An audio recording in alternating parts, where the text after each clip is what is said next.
जी, औज़ुबिल्लाहिमिनश्शैतानिर्रजीम, बिस्मिल्लाहिर्रहमानिर्रहीम. Assalamu alaikum, everyone. बहुत शुक्रिया for joining us. As Sister Shazia said, we are resuming our talk on the relationship building and resolving conflict course. We had stopped it for a little while so that students could catch up with where we were, and we didn't want to be too ahead in the whole course and workshop. And some of you are there and waiting for the next assignment. So today, Alhamdulillah, I've opened that and you can all progress now, inshallah. So why we are doing this course? Why is everyone interested in it? Alhamdulillah for all your interest, all your efforts.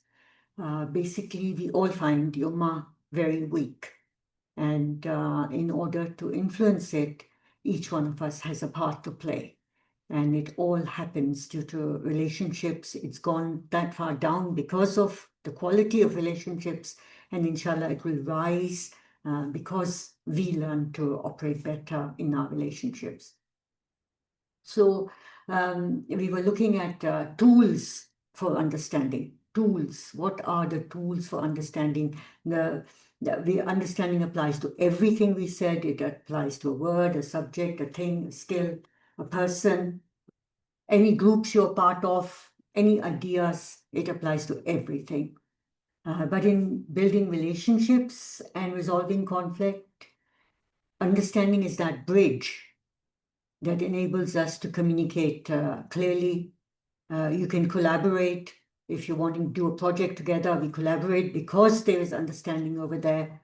And if there is a conflict, you can resolve it peacefully if there is an understanding there. So it's so important to gain the tools of how do we understand something.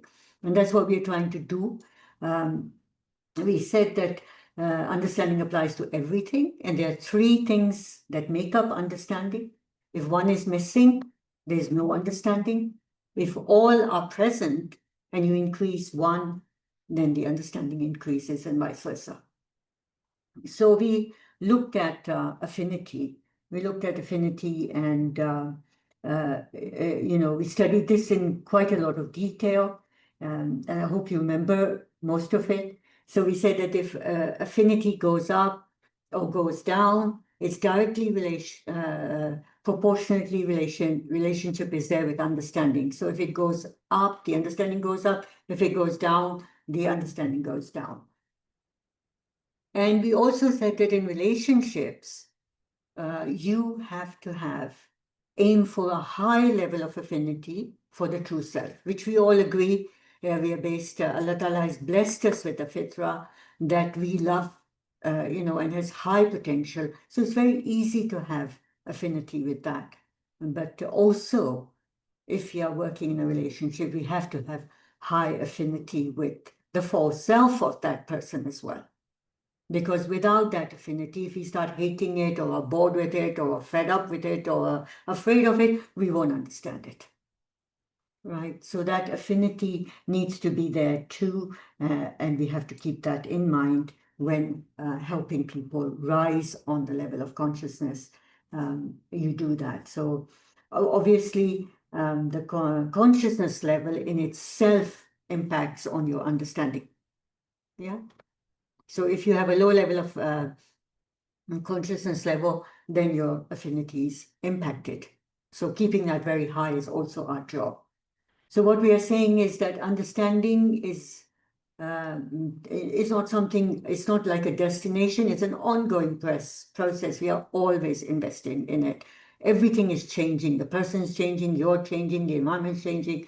So understanding is an effort that we have to always put into our relationships.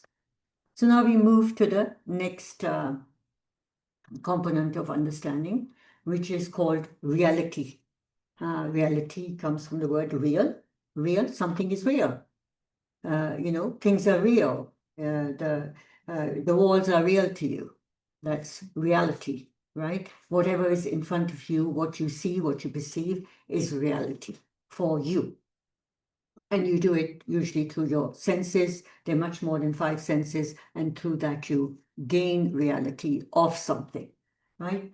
So it's not what actually is out there, you know. If it's not based on what is out there, it's based on what you sense. Does that make sense? Your thoughts, your feelings, your experience interpret what is out there. Yeah, it's your unique thought, right? So if I look at the people who are here today with me, do I have reality on you? Do I have reality on you? What would you say? Yes, this is the reality. Yeah, Yes, we are here. like Sister Nikat, I can't see her now, but I have reality on her. Why? Because I have connected with her. I have spoken to her. She has seen me. I have seen her. We have discussed a lot of topics. So I've got reality on Sister Nikat. But a totally new person who comes in here and doesn't have their screen on anything, will I have reality on them? No, because No, you're not because connected with. I know nothing about them. I just Yeah. see a blank screen there with maybe a name on it. Maybe that would give me, some a name reality on it, but that would be it. So, if you look at a test, if I say tomorrow you've got a test on relationship building or on the worship course, right? And some of you might say, "Oh yeah, that's great. I want to see how much I know and how much I don't know." But another person's reality on that same situation that I'm saying there's a test tomorrow might be, oh God, I don't want to be tested, right? So their realities are different. How they see that same situation depends on them. It depends on that person. So even if, if there's a broken plate, say a child breaks a plate in your house, there's 6 plates and he broke one. To him, it's just, oh, I broke one plate. We've got 5 of them, big deal, right? But to a mom who got that set from her mother, it means something else. So the reality on breaking that same incident, breaking the plate, is very much different. Does that make sense? Yeah. Yes.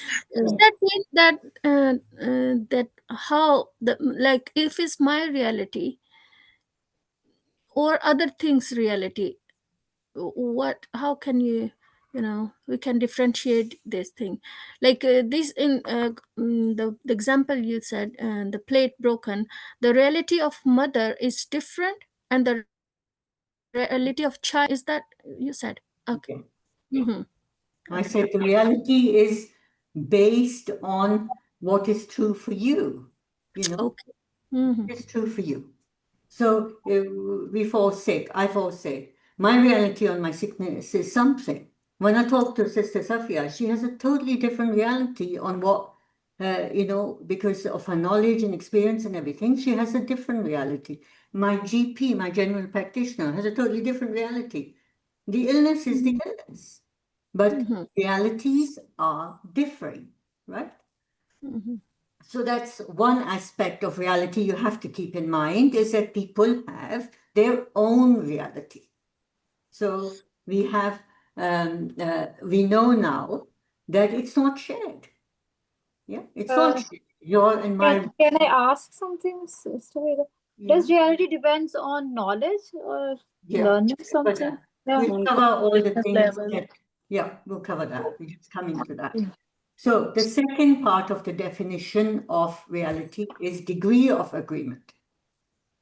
Right? So the mother and child had a different degree of agreement on the plate, a broken plate, right? So degrees of agreement can vary. You can be strongly in agreement, or you can be extremely disagreeing, and you can have it all on that range.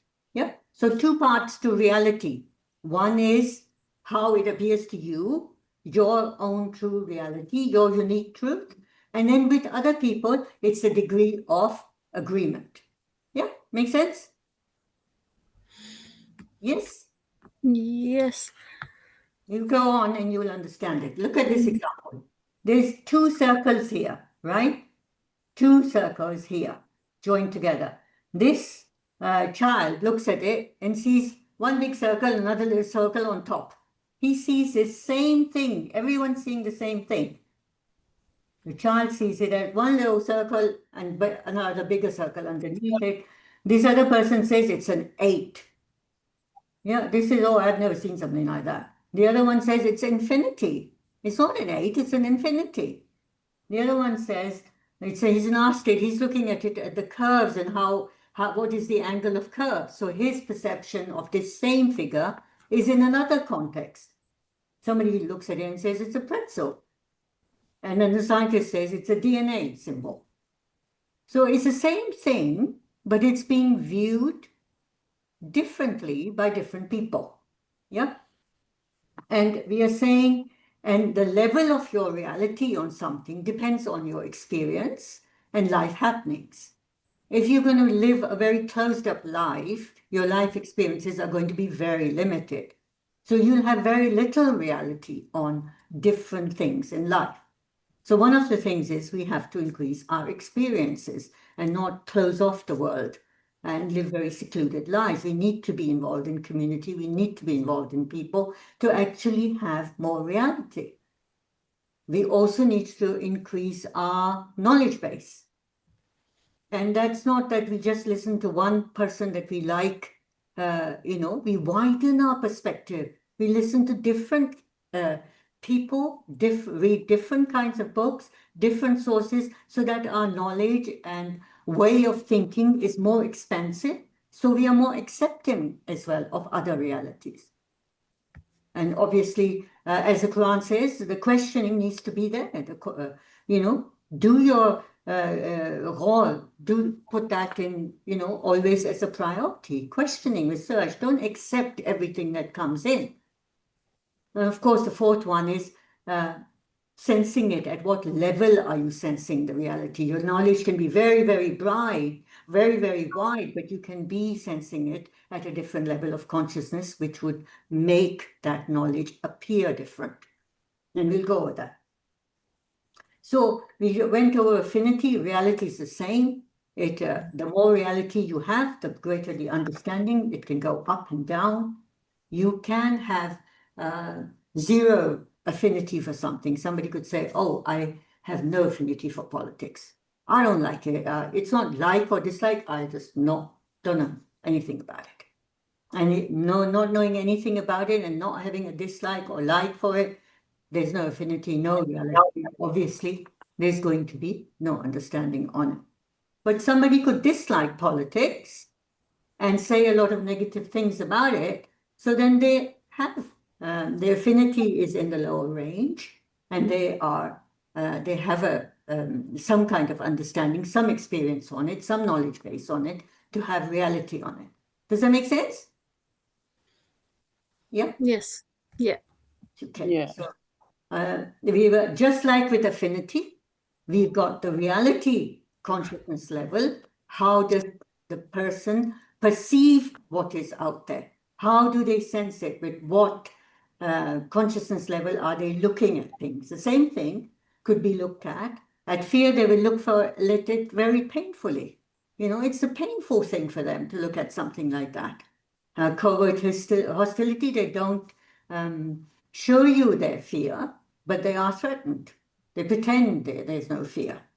And anger, again, is they are angry at that reality, boredom, indifferent about it, and so on. I think you can look at that, and we'll go into much more detail. And you can see that the same reality would appear different based on your consciousness level. Does that make sense? Yes. Yes. Okay. So let's do a quick quiz. You're going to tell me true or false. My reality on my close relative is fixed. Is it true or false? False. False. Okay. Can anybody give me a reason? Because it goes up and down, Why? changes. Why? Based on my knowledge, my experiences, and my life happenings. Yeah, and that person, the close relative, might be changing too. Yeah. So your reality is also changing. Number two, another person could fix their reality on me. Is that possible? I guess No, No, another person could fix that. they can try if they want. Yes, actually. they do, don't they? Yeah, And yeah. they do. They form an impression Hmm. of you, of me, and then they fix on it. They just say, she's like this. She's like this. Hmm. People do that. In our culture, they do a lot of it. Yeah. So that's one of the things we need to watch. We're not doing it. Okay. So another person could fix their reality on me. True, they could. And I Yes. need to be aware of that they can fix it. And maybe I need to, a close person is doing that. And I need to make that sure that they see that I'm not that. Yeah. Mhm. Others should agree with my reality. Number 3, true or false? False. Okay. Everyone agrees with that? Others should agree with my reality. Is that okay? Thank Yes. you. It's false. It's false. Okay. They don't have to agree. They can have their own reality. Okay. My affinity level for something impacts on my reality of it. Yes. Yeah, true. Is it true? Hmm. Yes. Yes, it will. Yeah. The way I see it, the way I like it, I have my reality based on that. Yeah. Okay. Number 5. Everyone in the group sharing the same reality means the reality is correct. True or false? Not necessarily. False. False. Yeah, okay. Yeah. So there's a lot in our culture that we agree on. Yeah. There's a lot. Everyone in the group sharing the same. The weddings take place, everybody agrees it should be a whole expenditure, parties, this, that, and the other. Doesn't mean it's correct, does it? No, no. Okay. When a jury agrees on a verdict, their verdict becomes the factual truth of what happened. True or false? False, I guess. Any more answers? Are you still thinking? True. I guess false. If It might should not happen like that, but in reality, it happens like, it becomes Well, the picture. I mean, that's If why it's Allah true. says, I'm the best judge. I'm the best judge. No jury knows the whole truth. yeah, I'm You just know? saying the it's the verdict. Yeah. it becomes factual for them once For they. them, it's their reality, but it doesn't mean it's the absolute truth. Allah Ta'ala knows the truth. Maybe some evidence didn't come forward. It could be anything. So, and it really, to be very honest, it really depends on the consciousness level of the jurors, what verdict comes out. Do you agree? They cannot be not biased. If they are low level consciousness, your result will be based on that. And how lucky can we be to have a jurors who are high on the consciousness level? Yeah, trust me. Yeah, and that's how the judicial system runs. Probably. Okay. Yeah. So let's move on. We look here at nature, what Allah Ta'ala has blessed us with the environment, and what reality, what should it apply to, is the question. What should it apply to?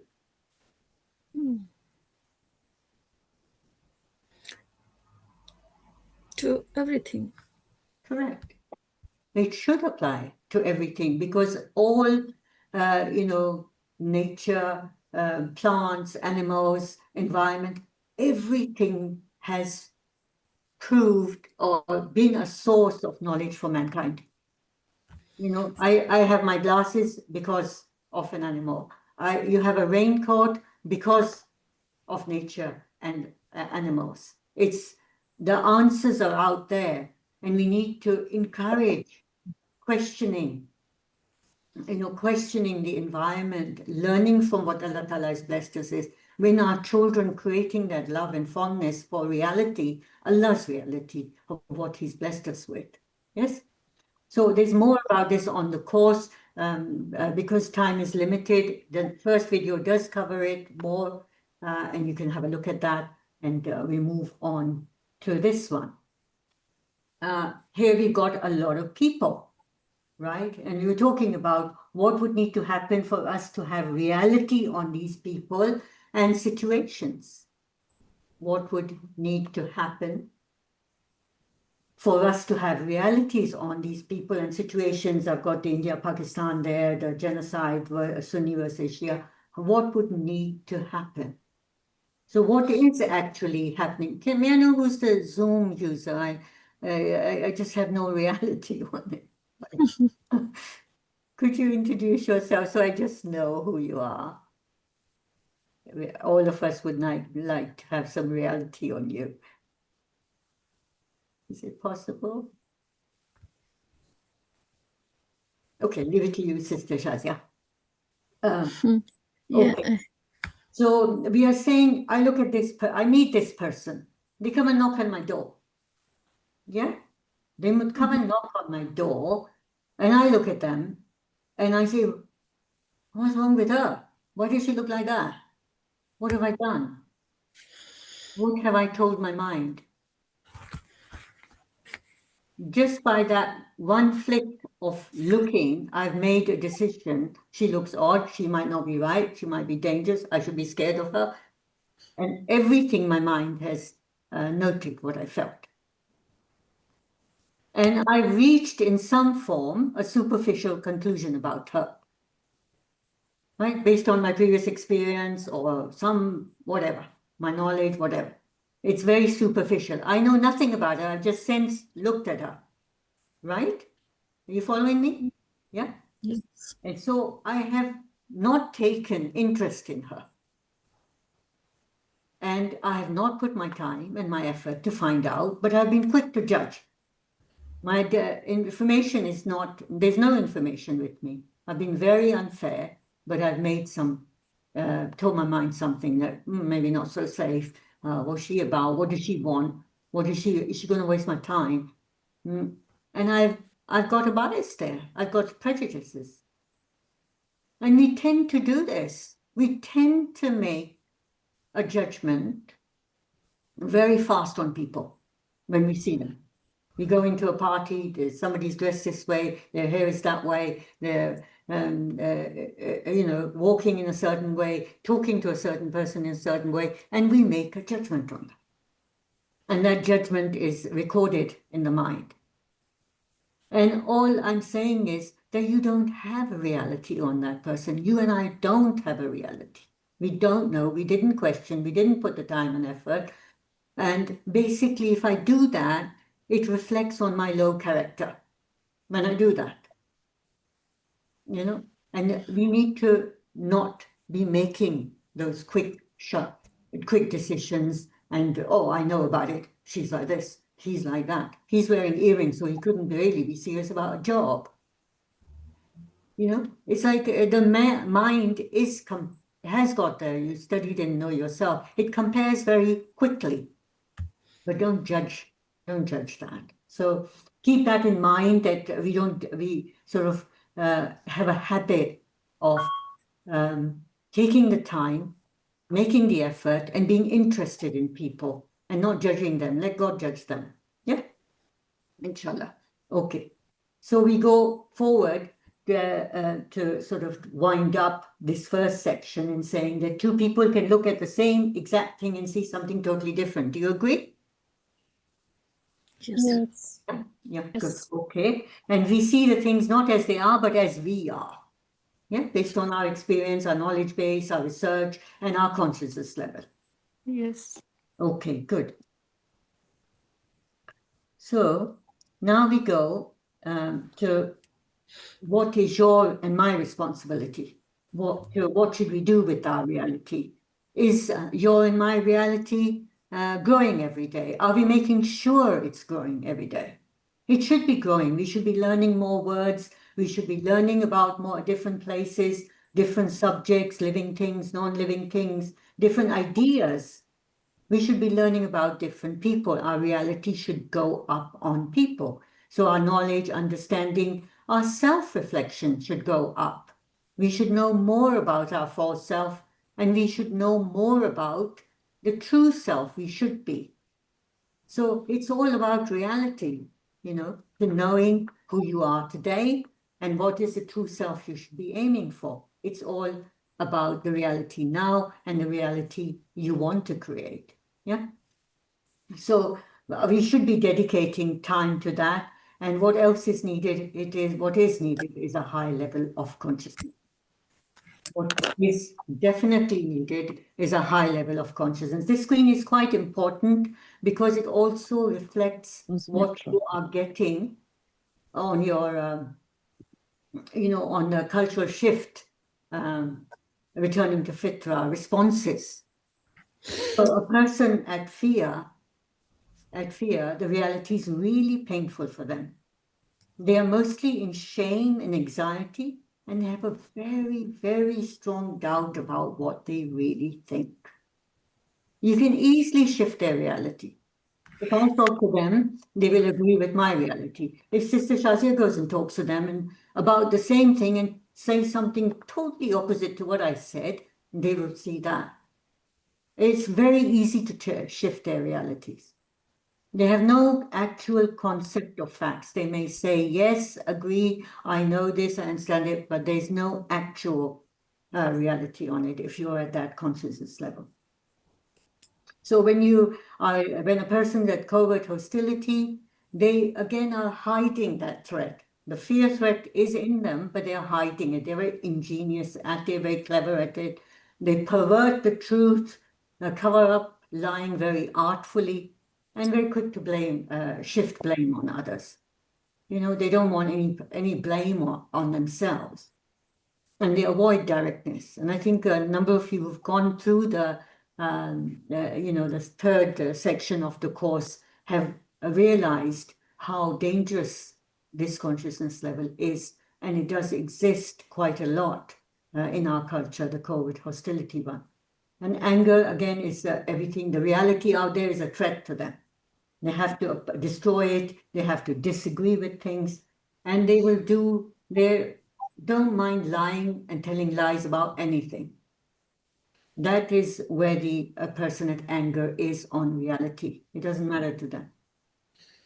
And as we rise up to boredom, it's indifferent to reality. Don't get here this way or that way. It's all okay. Careless about facts and insincere about what's going on. And as you rise into mild interest to contentment, they can handle both ways. It's okay. The truth is, something bad is okay. They're just trying to say everything's fine. They're not going to fight for you. Fight for the truth. They're not going to do that. They're going to tell social lies. It's okay. You talk about LGBT and, they're not going to oppose it if they're at that. They're just going to be safe. They're going to be safe in a communication. And then you have the enthusiastic, strong interest person who is going to work towards the truth. And he tries to broaden his or her reality and change realities, which is what, inshallah, we are trying to do through the cultural shift program. So I hope that makes sense. We are going to look at an example, so that will help you get a bit more idea about it. So in terms of, is there any question there? Anything holding your attention, finding it hard, or is it making sense? Making sense, ma'am. It makes sense, but I really, really loved the last slide. I thought it was extremely funny.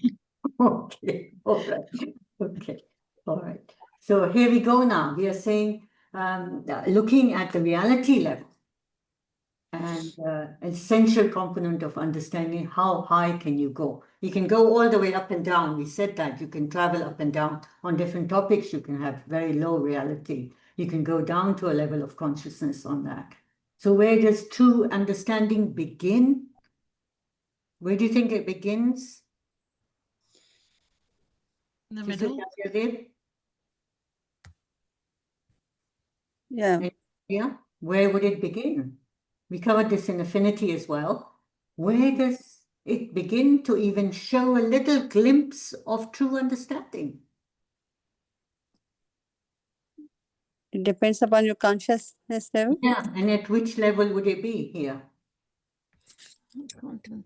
Here, it's showing in the green arrow, yeah? It starts above boredom, you start Yeah. a bit of understanding. Below that, they're living in another world. Yeah. Right? So we are saying that a person can go very, very high, and enthusiasm isn't the top level. It's not. Only Allah Ta'ala knows the greatest top levels. You know, we can't even envisage it. When you go through the Know Yourself, course and other courses, and you're rising in consciousness level, Allah Ta'ala opens the next level for you when you reach that. You can't even imagine what the next one is unless you cross that one. So you have to keep rising. You have to keep on this journey, of rising in consciousness. And as you rise in reality, a person low at boredom, and I think can see a little above boredom, can see his reality. But a person very high can see everyone's reality.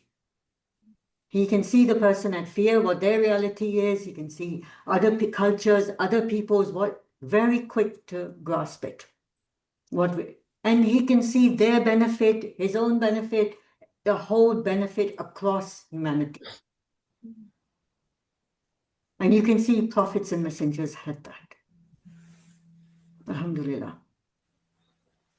So we have to, the person higher up builds these constructive future realities and acts to make it true. You are doing that in the Cultural Shift program. You're trying to shift towards truth. Yeah? Future reality, we want it to be good. And we've got constructive, imaginative goals to infuse others. So let's see now. How low can reality go? We talked about how high. How low can it go? Well, it can go very low. You can start seeing something in a room that isn't there. You can start seeing things, you can start imagining things. You've seen people. Some of them just say, "Oh, why did you said it in such a way?" Or they can see things that are not really there. Yeah. So it's invisible. They start creating their own dubbing. They put in things that are not there. They figure them out. That's how low it can be. And you can see that the reality, even in some political leaders, is extremely low. They're dubbing in, putting in things that are not even there. Yeah. So reality can go very high, can go very low. You're interacting with people on the Cultural Shift program. Realize that. Some will have very high reality, some will not have that reality. You're also seeing where the culture is shifting you. It is always shifting you towards materialism because that's where the profit lies for them. The media, everything is putting your attention in the lower band here, in the lower band of living, materialism. So be wary of the programs you watch. They try to influence you, your clothing, your eating, your dressing, how people think of you. Everything is geared to keep you in the materialism state so that you spend a lot of money and people make profits. And you have low self-esteem and you spend more and more so that you can feel better about yourself. Right? So now let's look at we said affinity level, we agreed it should be very high. We're saying the same for the reality level. We need to be working on it being very, very high so we can understand more people and we can raise their reality towards haq. Yeah. So You've got your reality, right? And you have a responsibility to raise that reality through experience, through knowledge, through questioning, and keeping your consciousness level up. That's your reality. You have a job when you're interacting with somebody. You have to find out their reality. It's your job to do that. It's not, you should never assume it. Gain their reality and do not immediately judge.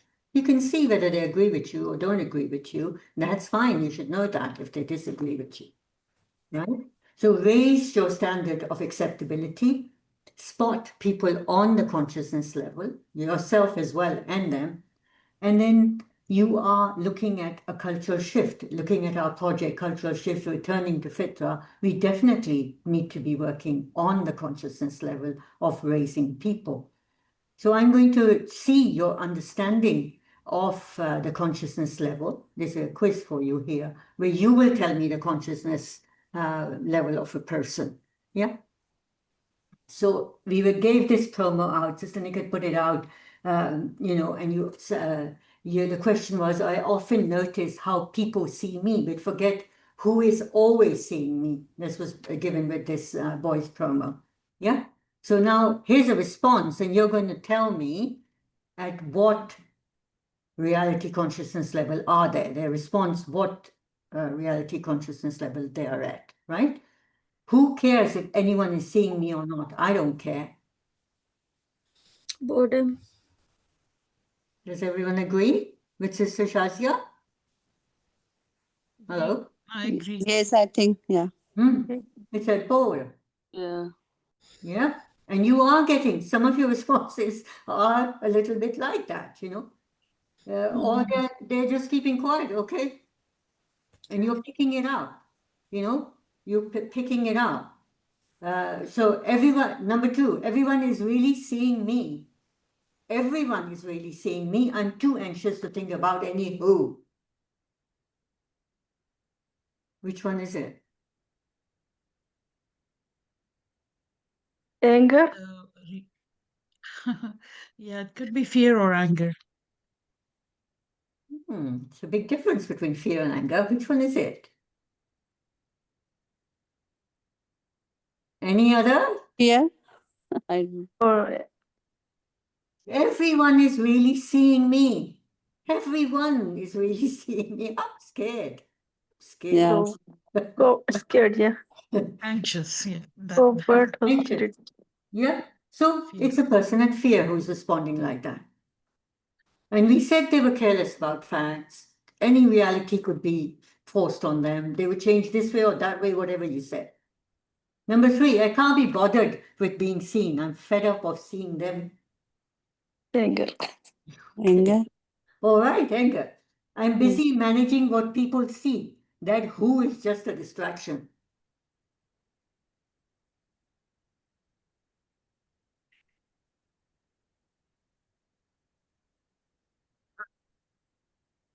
Endure. I'm busy managing what people see. What is Covert who hostility. is just a distraction. The who is Allah Ta'ala. Right? Covert. Covert hostility. Busy in seeing people कि लोग क्या I'm कर busy managing what people see. You know, it's always blaming something else. Yeah. So it is nice people view, and yes, I suppose good Allah is also seeing. Who's this? What consciousness level of reality would respond like that? Contentment. Wild interest or contentment. Yeah. Both ways okay. That's No problem. Jesus, saying something? Are you saying something, Sister Shazia Tariq? Did we lose her? Okay, last one. I need to give more time to the one who really counts, that he is watching me. Enthusiasm. Yeah. So these are the different responses. Some are said, some are not said when you send a promo out. Yeah, and you feel, oh, why didn't they say anything? Yeah, sometimes they are polite enough not to say it, but they are thinking it, right? So it's basically about what should you expect? You need to be expecting these responses. Yeah, because the culture is what it is. We wouldn't be doing this project if it was all up high and above and they would realize on the second or third promo, oh, I'm wrong. I should be reaching for Allah Ta'ala. And I shouldn't be so engrossed in my appearances. Do you agree? Completely. Yeah? Yes, yes. Yeah? Okay. So what is if somebody says, the thing is that one of the other issues that was coming up, that people were saying something and how are you responding to it? Response by influencer. So if somebody say, who cares if anyone is seeing me or not? I don't care. So now if you're going to quote a hadith, where's it going to go? Is he even approachable or she? What do you think? No. No, they're not at that level for you to quote a hadith. They're not at that level of consciousness, and you need to be spotting that. If somebody say, everyone is really seeing me, I'm too anxious to think about any who. And here you go and you talk about Fitrah, are they going to get it? No. No. They're not going to get it. So what could be a possible response? Everyone is really seeing me, I'm too anxious to think about any who. Supposing you were talking to somebody and somebody said that, what would you say? They're worried, they're anxious about it, right? So this is so interesting because this is actually happening in one or two instances for me. Um, it's not exactly this question or this response, but I find it most useful to just start with the basic and I just go about control because I'm in module 2 and I'm doing the unit the section that is on emotions right now. And it's always useful for me to lay the groundwork in any discussion because again, otherwise it's really difficult to do anything. Yeah, true, true. So when they say I'm too anxious and I say I go back to control, I would go back to control if somebody said that. And I would say, well, what have you got control over?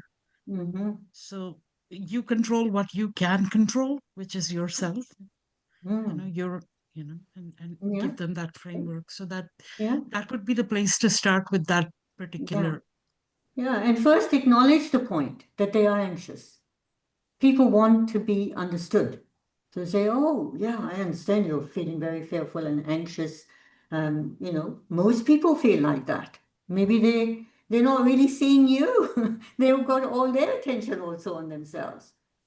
To relieve that stress a little bit, and then, as you said, you could go on to seeing if they can perceive control or not. So it's really talking at their consciousness level. That's what we have to learn. Yeah.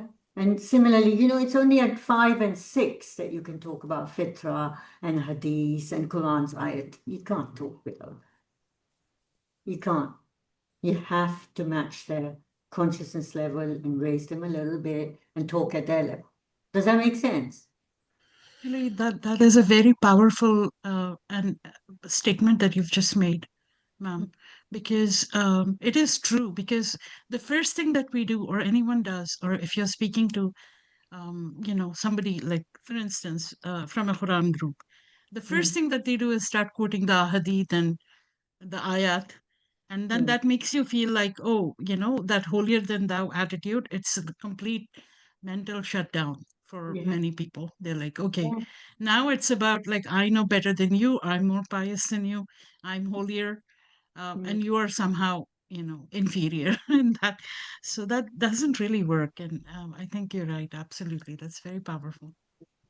This is the main thing. People shut down. People have shut down on religious areas. Mhm. What just Sister Ishwat said, it's so true.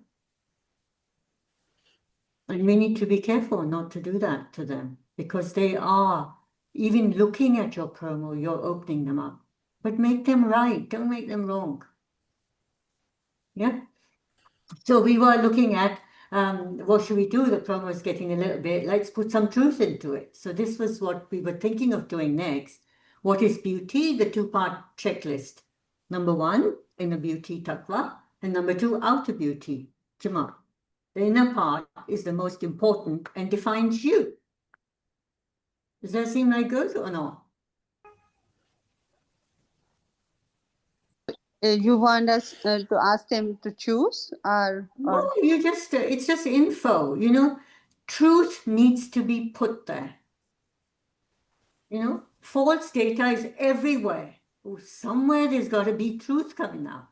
You don't even have to ask anything, just put it there and just leave it. I leave it to you, what you put underneath.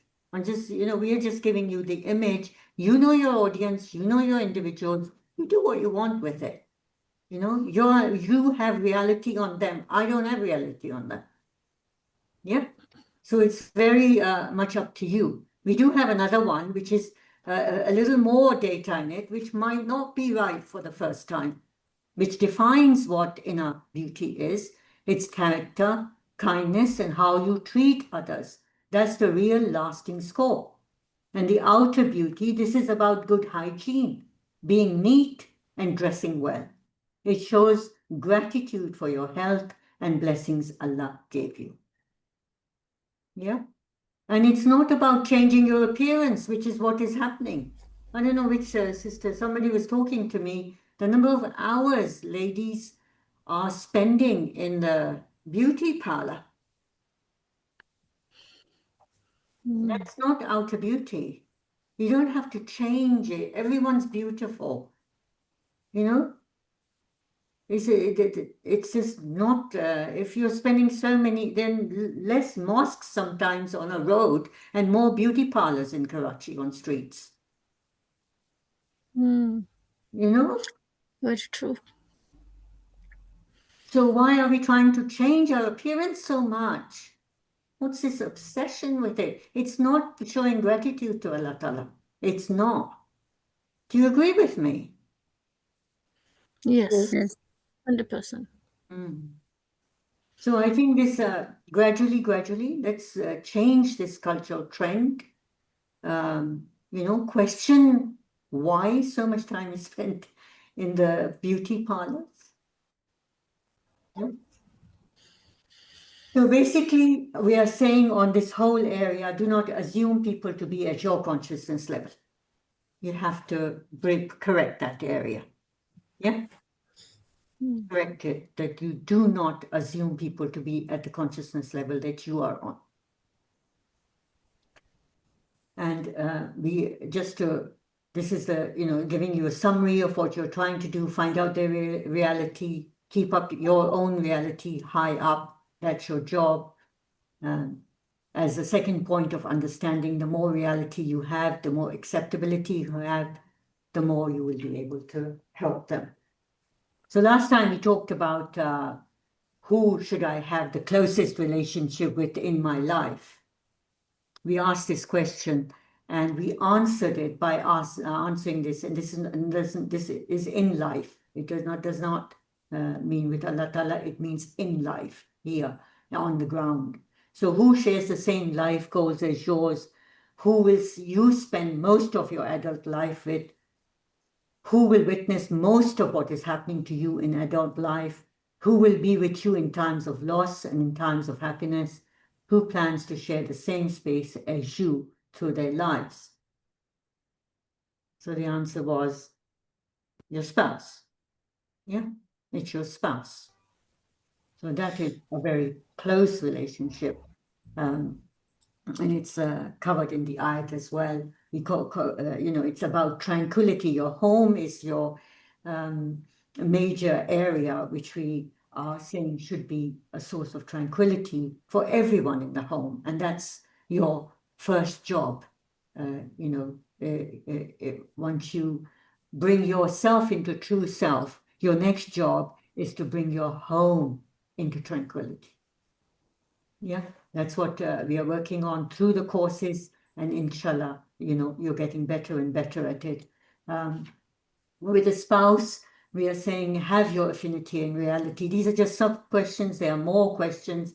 You need to know these things about your spouse. If you don't, then work on it and start finding out what are their core values and beliefs in life. It doesn't matter if they're different to yours.